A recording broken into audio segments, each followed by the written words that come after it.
these are very different to all the other things you talked about smuggling because they're connected. The people who connect them are the networks. You haven't actually mentioned the networks once in your entire discussion all the way through. 30 years ago, I wrote a lost and stolen system for Orange that knew every IMEI of every phone on the network, and we blocked them. There was an international blacklist. What the hell's gone wrong? So there is an organisation called the GSMA, yes, who link up the mobile companies within the UK and cover about 10% of network operators across the world. Probably why we see the majority of phones now going abroad, because actually UK blocking is not perfect, but is not too bad. So our ask, and it is being considered by Apple and Google, is at cloud level, which will be an international level, they actually stop a smartphone serial numbers, allowing that to connect to their services if it's reported as lost or stolen. Post-theft, post-sale, once a device has been acquired by somebody else in another country, wherever it may be, who's profiting from that situation ongoing? For an unlocked device, so that it's ready to sell? I'm not talking about your protected devices. I'm talking about ones that have been sold on somewhere else. Who's profiting?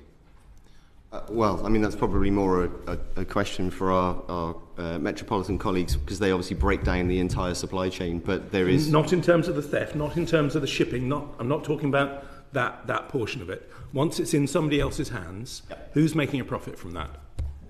Manufacturers, Apple and Google, continue to make profit. They continue to sell more phones because these phones are not removed from the system. Every live phone will make them money in some way, shape or form. Thank you. Yes. Very interesting point. You clearly do a lot of work trying to protect users' data and protect access to services and do all the things that you would naturally do, which you must not stop and you must continue doing. We're not suggesting that that is anything other than good work that has been done. However, you could tomorrow stop phones that are on the GSMA blacklist, IMEI blacklist, connecting back to your services, if you so wished, both of you. And you won't do it. Why? I don't know if you want me to... Either of you. Yeah. You won't do it. Simon Wingrove, because you haven't answered. So I don't think it's a really good question. And I'm not saying that we won't do it. What I'm saying is the IMEI is a... Sorry? You will do it. The IMEI is currently, as it exists, the GSMA database is built by carriers, maintained by carriers, populated by carriers, and read and used by carriers.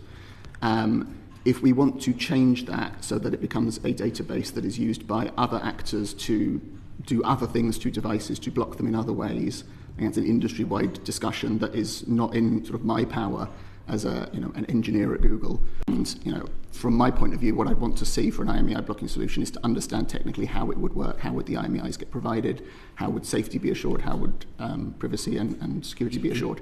Interrupting. Yes, good. That is already working. We've heard from the police earlier that system works pretty well here in the UK, which is why these are moved to networks that do not sign up to the GSMA blacklist.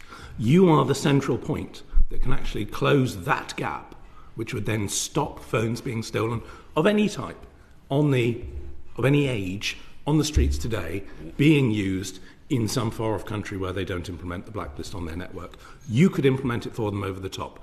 You have put in services over the top, you have disintermediated most of the GSM systems, and you have caused this hole to be there because they can use your phones without this going on. So consequently, you owe it to the customers around the world to implement this immediately. No ifs, no buts, just do it.